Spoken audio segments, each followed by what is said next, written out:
Bonjour, je m'appelle Wilfried Sondé, je suis écrivain, je vis à Lyon et c'est la première fois que je suis ici à Bukavu. Ce n'est pas la première fois que je suis en RDC, je suis déjà allé à Goma et plusieurs fois à Kinshasa.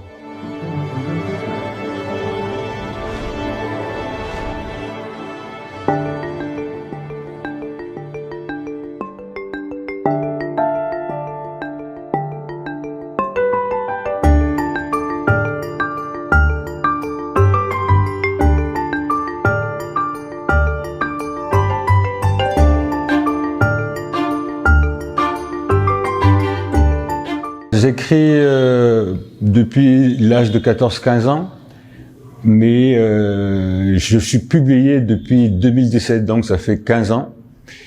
Et à mon actif, j'ai 8 romans aux éditions Actes Sud, 2 beaux livres de photos et textes aux éditions Actes Sud, un livre jeunesse aux éditions Actes Sud, un recueil de poésie, et un certain nombre d'articles dans des quotidiens nationaux français, allemands et italiens.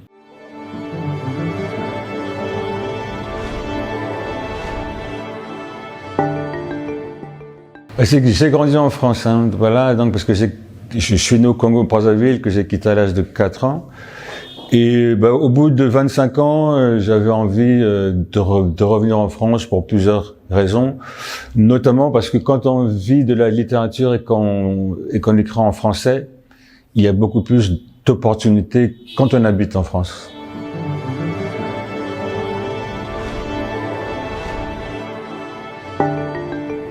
Alors, mes premiers poèmes, je les ai écrits vers 15 ans, 14-15 ans.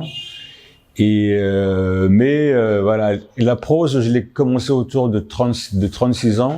Et peu après, j'ai publié. Voilà, mon premier texte long en prose, mon premier roman, oui, je l'ai écrit autour de 35-36 ans.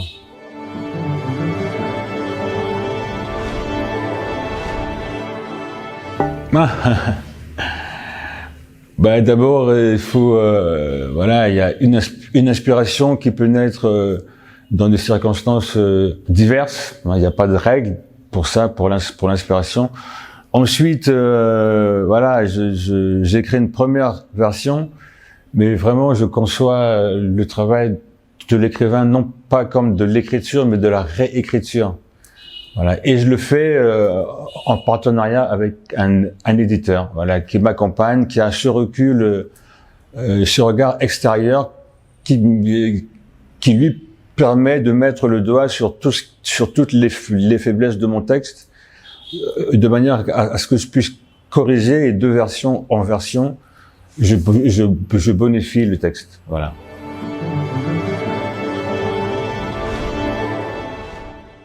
Le roman qui a eu le plus de succès, le plus d'éclat, c'est Un océan, 2 mers, 3 continents, qui est paru en 2018 et qui relate l'histoire de Nsako Nevunda Dom Antonio Manuel, qui est le premier ambassadeur africain au Vatican, qui était un Mukongo. C'était un prêtre du royaume du Congo qui est parti de Luanda en 1604 et qui est arrivé à Rome en 1608. Je peux dire avec un peu de fierté, je l'avoue, que grâce à ce livre, qui a été traduit en Angola, en portugais, depuis novembre 2021, il y a la statue de Nsako Nevunda dans le centre-ville de Mbanza Congo, et une avenue porte son nom. Donc voilà, la littérature, le roman peut servir à quelque chose, parce que c'est un personnage important de l'histoire du royaume qui a été oublié. Et grâce à ce roman, les gens se souviennent de lui, donc c'est quelque chose qui me touche beaucoup.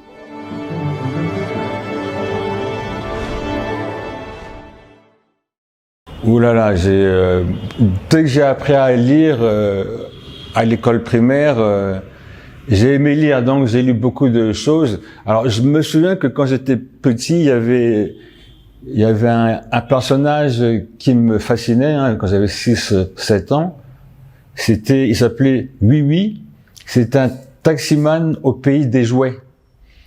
Et pour moi, qui venait d'arriver du Congo et qui était peut-être dans un moment où j'étais dans un entre-deux entre le Congo et la France, le pays des jouets, c'était un peu comme un pays refuge. Voilà, et c'est peut-être là aussi où j'ai commencé à apprécier la fiction. Hein, quand la réalité est insatisfaisante, et la fiction propose un espace où on peut se sentir mieux. En tout cas, c'était mon cas. Et ensuite, voilà, j'ai lu, voilà, j'ai été séduit à l'adolescence par les romantiques, parce qu'ils avaient cette manière de regarder le monde sous le prisme des sentiments, de l'émotion, et aussi parce qu'ils mettaient l'individu au centre des préoccupations. Il y a un aspect narcissique, c'est vrai, mais aussi ça permet de s'interroger sur soi. Et dans mon cas, ça m'a permis de progresser et d'apprendre à m'aimer et apprendre à être libre. Voilà, et apprendre à considérer, parce que j'étais un individu, j'avais le droit aussi d'avoir une pensée propre, j'avais le droit d'assumer mes émotions.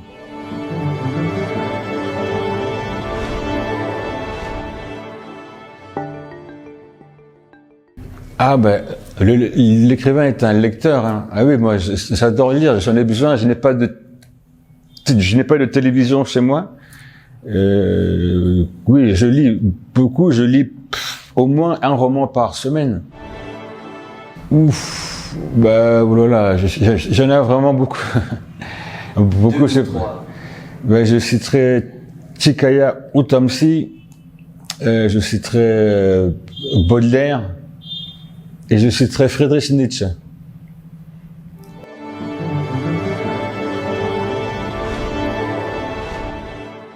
Je profite du temps que j'ai ici à Bukavu, parce que comme je devais aller à Goma, mais ça a été annulé, donc j'ai du temps. Et je profite de ce temps pour finir le roman où je raconte l'histoire de Kim Pavita à la première personne. C'est un personnage, encore une fois, du royaume du Congo qui est fascinant. C'est ce qui me fascine, c'est elle surtout. Alors bien sûr, il y a le côté spirituel, mystique, mais il y a aussi, voilà, c'était une prophétesse, c'était une résistante qui a eu la particularité au début du XVIIIe siècle de penser et de pratiquer une utopie pendant 2 ans, qui était qui était à la fois contre les ambitions des Portugais, mais aussi contre les agissements des seigneurs de guerre Bakongo. Donc, en ça, je trouve qu'elle est extrêmement contemporaine. Voilà, je pense aussi que, voilà, pour que notre avenir passera par une espèce de prise de conscience qu'il s'agit de trouver une voie qui n'est pas celle qui vient d'Europe, mais qui n'est pas non plus celle que les classes dirigeantes appliquent aujourd'hui. Voilà. Il faut que nous fassions preuve d'imagination, et Kim Pavita a fait preuve d'imagination et de courage. C'est pour ça que j'ai envie de mettre en avant son histoire. Comme Sako Nevuna, elle mérite d'être connue, non seulement au Congo, en Afrique, mais dans le monde entier. Je pense qu'elle est un exemple pour le monde.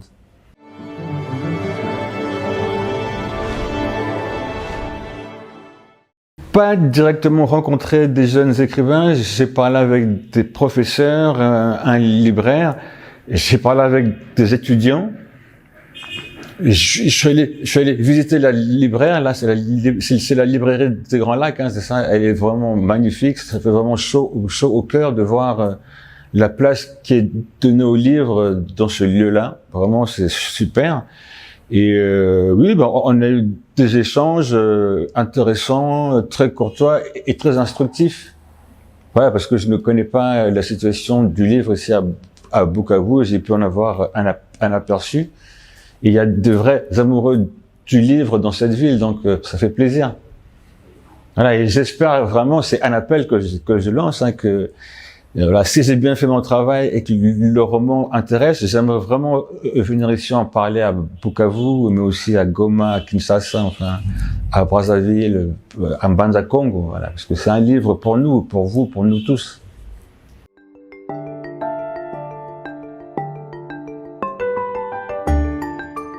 Alors, quelles que soient les conditions matérielles dans lesquelles on vit, il faut se débrouiller pour trouver les moyens de lire. Il faut croire en soi et travailler vraiment dur pour avoir des résultats. Voilà. N'oubliez pas qu'il faut avoir des résultats. Merci, merci. Merci aussi.